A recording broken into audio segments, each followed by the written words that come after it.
జై సెట్టిబలిజ దొమ్మేటి వెంకటరెడ్డి అమర్ రహే. ఈ రోజున భారతదేశానికే ఈ శెట్టిబలి జాతిని పరిచయం చేసినటువంటి ఈ జాతి పెత్తనటువంటి దొమ్మేటి వెంకటరెడ్డి గారు జయంతిని కూటమి ప్రభుత్వం అధికారికంగా చేయడం అన్నది నిజంగా మా జాతి యొక్క అదృష్టంగా భావిస్తున్నాం. ముఖ్యంగా కూటమి ప్రభుత్వాల యొక్క పెద్దలైనటువంటి చంద్రబాబు నాయుడు గారికి, పవన్ కళ్యాణ్ గారికి, లోకేష్ గారికి కూడా ప్రత్యేకమైనటువంటి శిరస్సు వంచి నమస్కారం చేస్తున్నాం. ఈ యొక్క దొమ్మేటి వెంకటరెడ్డి మహానుభావుడు ఒక జాతి పితే కాదండి. ఆయన బర్మాలో మేయర్ కింద, ఎమ్మెల్సీ కింద అనేక పదవులు చేస్తూ కోనసీమ వాడా స్కూల్లో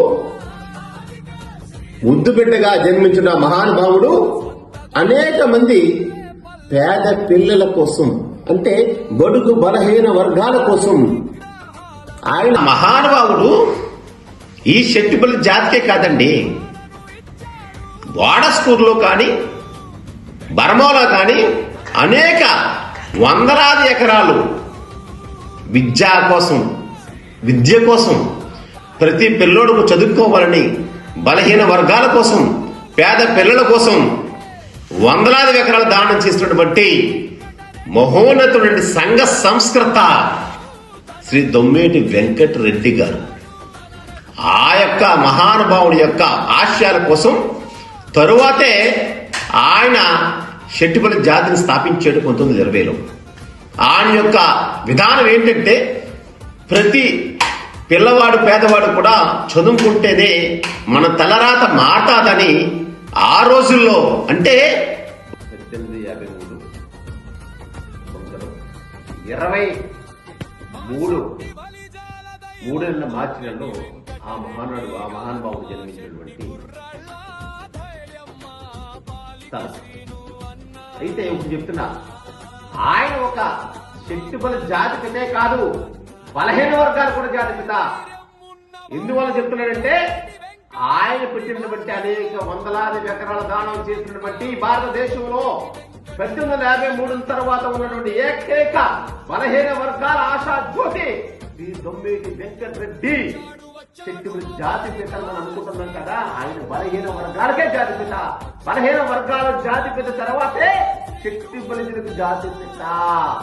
ఎందువల్లంటే ఆయన బర్మాలో ఎమ్మెల్సీ కింద, మేయర్ కింద అనేక పదవులు అలంకరిస్తూ తెలుగు ప్రజల కోసం అక్కడ అనేక వందలాది ఎకరాలు దానం చేస్తూ, స్కూల్ ఏర్పాటు చేస్తూ, తెలుగు మహాసభలను ఏర్పాటు చేస్తూ, తరువాత ఈ యొక్క పుట్టినటువంటి యొక్క జన్మస్థలమైనటువంటి బోడస్కొరకు వచ్చి ఇక్కడ కూడా అనేక వందలాది ఎకరాల దానం చేసి స్కూల్ ఏర్పాటు చేసి ఆ స్కూల్లో ఒక శెట్టిబలి జాతే కాదు, బలహీన వర్గాలకు సంబంధించినటువంటి నిరుపేదలు, కటిక పేదలు, పూటకు తిండి ఉంటే మన్నాడు తినలేని అనేక మంది పేదల్ని చదివించి ఆ ప్రజలకు కావాల్సిన విద్యానిధి కింద ఆ రోజుల్లో 50,000 రూపాయలు దానం చేసినటువంటి మహానుభావుడు ఈ యొక్క భారతదేశంలోనే సంఘ సంస్కృత ఈ కోనసీమలో ఉన్నాడంటే అది దొమ్మేటి వెంకటరెడ్డి గారు మాత్రమే సభాపూర్వకంగా చెప్తున్నాను.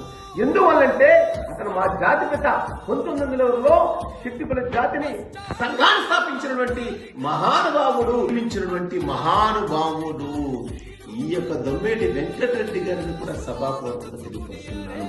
అటువంటి మహానుభావుడి యొక్క జయంతిని కూటమి ప్రభుత్వం అధికారికంగా ప్రకటించినందుకు ఈ కూటమి ప్రభుత్వానికి, చంద్రబాబు నాయుడు గారికి, పవన్ కళ్యాణ్ గారికి, లోకేష్ గారికి కూడా 2 చేతులు జోడించి నమస్కరిస్తూ ఈ యొక్క మహానుభావుడు తెరమ తీసుకురావడంలో నేను బాలిక శ్రీను ఈ రాష్ట్రానికి శెట్టిబలి గౌడ, శ్రీసేన యాత ఈడిగా సిగిడి గాండ్ల కార్పొరేషన్ చైర్మన్ చేసిన వ్యక్తిగా నేను ఆయన యొక్క విగ్రహాలు పెట్టమని ఈపికి సూలాలు వేసుకొని దాదాపు ప్రతి గ్రామంలో కూడా దాదాపు ఎన్ని వందల విగ్రహాలు విస్తరిస్తాక నా సొంత డబ్బుతో నిటారుగా నిలబడ్డారని ఆ రోజున సంకేతం ఇచ్చాను. ప్రతి గ్రామంలో కూడా ఈరోజు విగ్రహాలు పెడుతున్నారు ఆ మహానుభావులు. దాంట్లో భాగంగానే ఈ రోజున మరి నిజంగా చెప్పాలంటే ఈ యొక్క కూటమి ప్రభుత్వానికి దృష్టి తీసుకెళ్లిన వ్యక్తులు ఎవరున్నారంటే సుభాష్ గారు మంత్రివర్యులు.